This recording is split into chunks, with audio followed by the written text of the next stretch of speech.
మహిళల కోసం central bank of India ఇప్పుడు మీకు అందిస్తోంది గృహ రుణం. అతి తక్కువ వడ్డీ రేట్లకే ప్రత్యేక సెంటు గృహలక్ష్మి. పూర్తి వివరాలకు వెంటనే సంప్రదించండి 18003030. మనను కుల బహిష్కరణ చేసిర్రు కుల పెద్దలందరూ కలిసి. 4 years నుంచి మాకు డబ్బులు ఇవ్వడం లేదు, ఏ ఫంక్షన్లకు పిలవడం లేదు. ఎవరిని వచ్చి మాట్లాడినా కానీ 50,000 ఫైన్ అని చెప్పేసి మనం చాలా ఇబ్బందిగా పెడుతున్నారు. ఇంటికి వచ్చి మరీ తిట్టుకుంటూ వెళ్ళిపోతున్నారు. కేవలం ఎస్సీ క్యాండిడేట్ అబ్బాయిని చేసుకున్నాడు అనేసి బంద్ చేసేసి ఇట్లా ప్రాబ్లం చేస్తున్నారు. మనము 4 కుటుంబాలను చాలా ఇబ్బందిగా పెడుతున్నారు. మరీ మళ్ళీ మా ఆస్తుల పైన కూడా కావాలనేసి ఆస్తులను ఇస్తానే మీకు సంతకాలు పెడతానే మీరు కులంలో చేర్చుకొని డబ్బులు ఇస్తామనేసి ఇబ్బంది పెడుతున్నారు. అంటే మీ ఆస్తులు ఎందుకు అడుగుతున్నారు? అక్కడ మా ఎల్లమ్మ మా మామయ్య ఉన్నప్పుడు ఎల్లమ్మ టెంపుల్ మా మామయ్య పేర్కొంటూనే ఉన్నది. ఆ టెంపుల్ వాళ్ళకు రాసిస్తేనే మేము వీళ్ళ కులంలో చేర్చుకుంటాము, లేకపోతే చేర్చుకోము, మీకు బహిష్కరణ ఉంటుంది ఇప్పటికీ జీవితంలో మొత్తం అనేసి కులం మొత్తం ఒక మూటి మీద ఉండి మనను ఒక రకంగా ఇబ్బందిగా పెడుతున్నారు. అక్కడికి పోయినా కానీ మా 4 కుటుంబాల అందరు పోయినా కానీ ఇక్కడికి ఎందుకు వచ్చిర్రు అనేసి పోండ్రు అనేసి గలీజ్ మాటలు కూడా తిట్టినారు. ఆడవాళ్ళని చూడకుండా కూడా ఇంటికి వచ్చేసి మస్తు మంది ఆడవాళ్ళను కూడా వచ్చి తిట్టిండ్రు.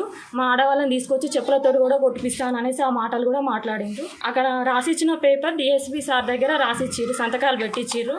పెట్టినాక ఇక్కడికి వచ్చినాక వేరే మాట మాట్లాడేసి ఘోరమైన మాటలు మాట్లాడుతారు. మేము ఎక్కడికైనా పోవాలంటే మస్తు ఇబ్బంది ఉంది, ఏం చేసేది కూడా లేదు. వాళ్ళు మా కులంతో మాకు చాలా భయం కూడా ఉంది, చాలా ఇబ్బందిగా పెడుతున్నారు. ఇలాంటి దుద్దేశం ఎవరికి రావద్దు. మేము కలెక్టర్ ప్రజావాణిలో చెప్పాము, డిఎస్పీ సార్ దగ్గరికి వెళ్ళాము, న్యాయం చేస్తామన్నారు. కానీ ఎవరు మాకు సంవత్సరం నుంచి ఎవరైనా న్యాయం చేయలేరు, ఇబ్బందిగా మనల్ని గురి చేస్తున్నారు, ఎవరు న్యాయం చేయలేరు. సండే రోజు చెప్తామని చెప్పాడు సారు, ఆ సండే రోజు కూడా పిలిపియలేరు. ఇంత ఇబ్బందిగా పెడుతున్నారు. మీరు అందరు న్యాయం చేస్తారనేసి మనస్ఫూర్తిగా కోరుకుంటున్నాను. November 26, 2021లో దళిత యువకుల్ని ఇంటర్ క్యాస్ట్ మ్యారేజ్ చేసుకోవడం ద్వారా మమ్మల్ని ఇక్కడ మాచారెడ్డి గౌడ సంఘం పెద్దలు మరియు వీళ్ళందరూ మమ్మల్ని కుల బహిష్కరణ ప్రకటించి మాకు ఎందులో రానివ్వడం లేదు.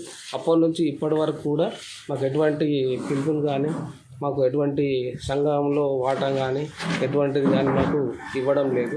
ఇట్లా దీని గురించి మేము అప్పుడు ప్రజావాణిలో కలెక్టర్ గారికి కూడా సంప్రదించడం జరిగింది, మళ్ళీ రీసెంట్లీ కూడా ఇవ్వడం జరిగింది.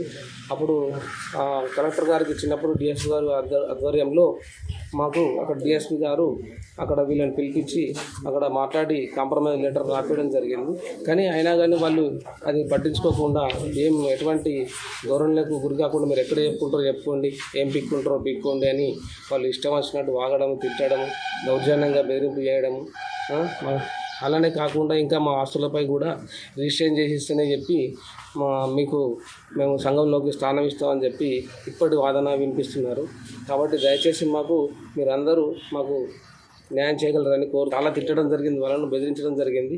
అక్కడనే అప్పుడు మా ప్రాపర్టీస్ తర్వాత ఇవన్నీ వాళ్ళ యొక్క కండిషన్స్ అన్నీ మేము అమ్మాయి గురించి బంద్ చేయలేదు, వీళ్ళ ప్రాపర్టీ గురించి బంద్ చేశాం సార్ అని చెప్పడంతో అక్కడనే వాళ్ళు రాసిన లెటర్ కూడా ఉంది మా దగ్గర.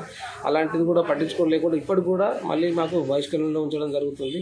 సార్ కూడా చాలా మందలించడం జరిగింది, అయినా వినడం లేదు. అధికారుల మాటలు కూడా వాళ్ళు పెడతేలో పెట్టి వాళ్ళు ఇప్పటికి కూడా మమ్మల్ని చాలా ఇబ్బందులకు గురి చేస్తున్నారు. మరిన్ని వీడియోస్ కోసం ఛానల్ ని సబ్స్క్రైబ్ చేయండి, లేటెస్ట్ అప్డేట్స్ కోసం వాట్సాప్ ఛానల్ ని ఫాలో చేయండి అండ్ లింక్ డిస్క్రిప్షన్ లో ఉంది.